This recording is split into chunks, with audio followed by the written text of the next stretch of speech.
Hey folks, yeah, welcome back. And as always, I hope you're having a grand and blessed day. Well, if you don't mind, I'm going to take a few moments here and talk about my pa. My childhood, early childhood was pretty much the norm, I reckon.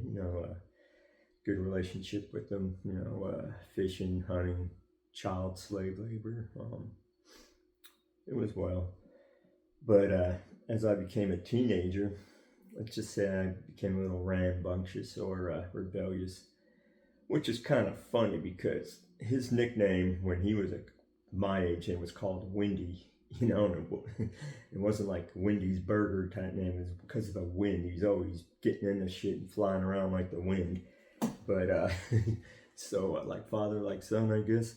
But anyway, like I said, our relationship wasn't the best, and so around the age of 16 is when I left home to head north to Northern California and fight fires and other forest-related projects with the California Department of Forestry.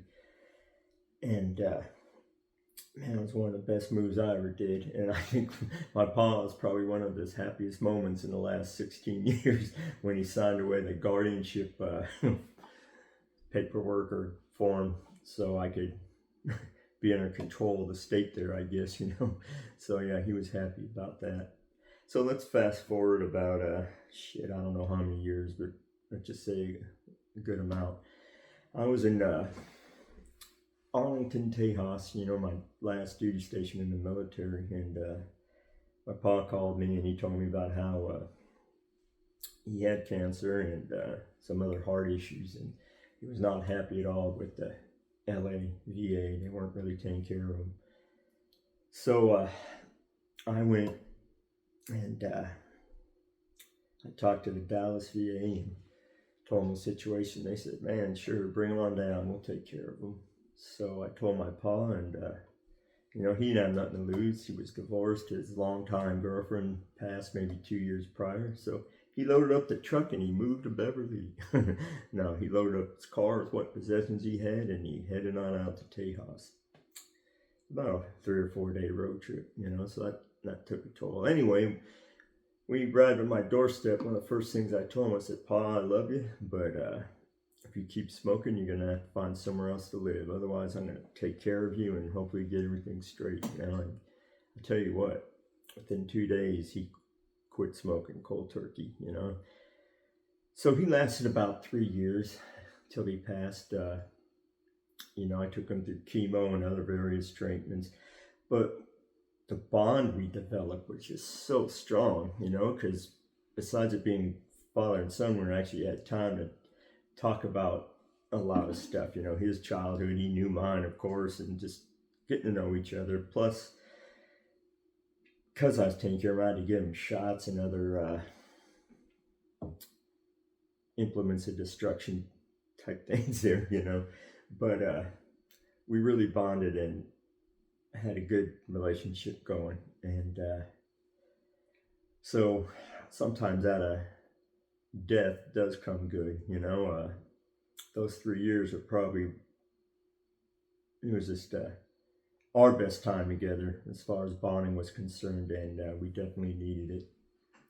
So yeah, I was in DC away for work, and that's when I got the call that he passed.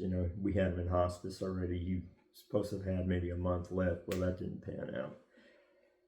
So yeah, it was sad, but when I reflected on everything, I was happy the way things worked out. At least got to know him, and likewise with him. So enough babbling. I'm throwing this tune out to everybody and anybody who's lost their father or father type figure. So I'll tell you what, let's kick tires, see how far we're going. Hey, Pa, love you. Godspeed.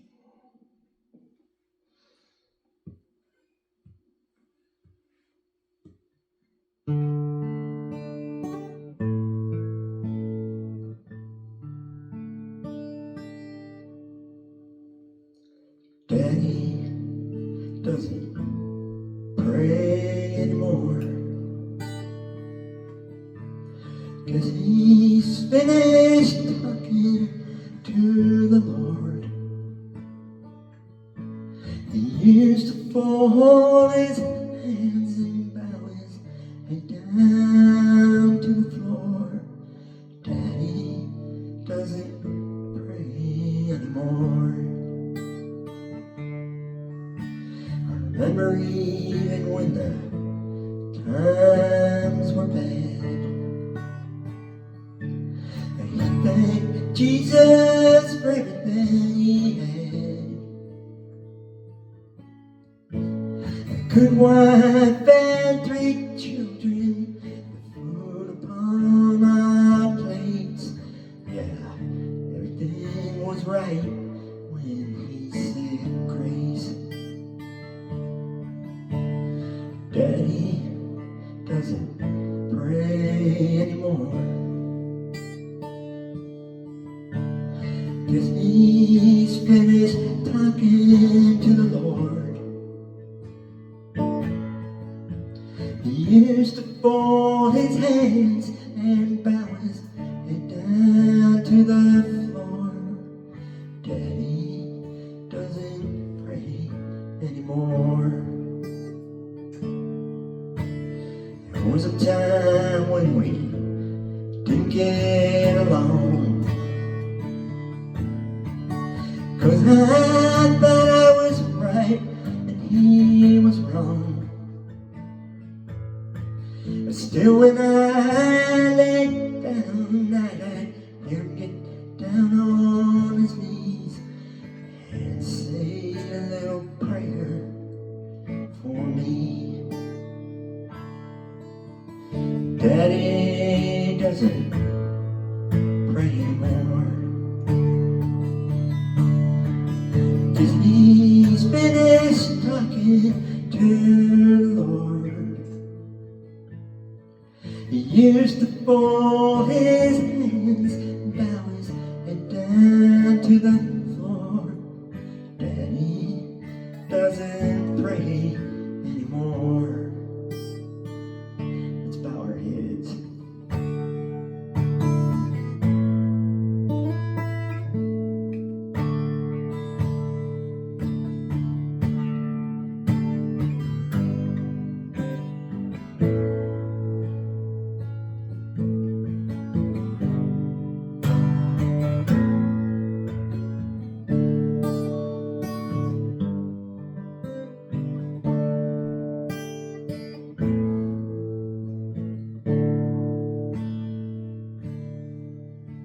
Today I followed Daddy down to church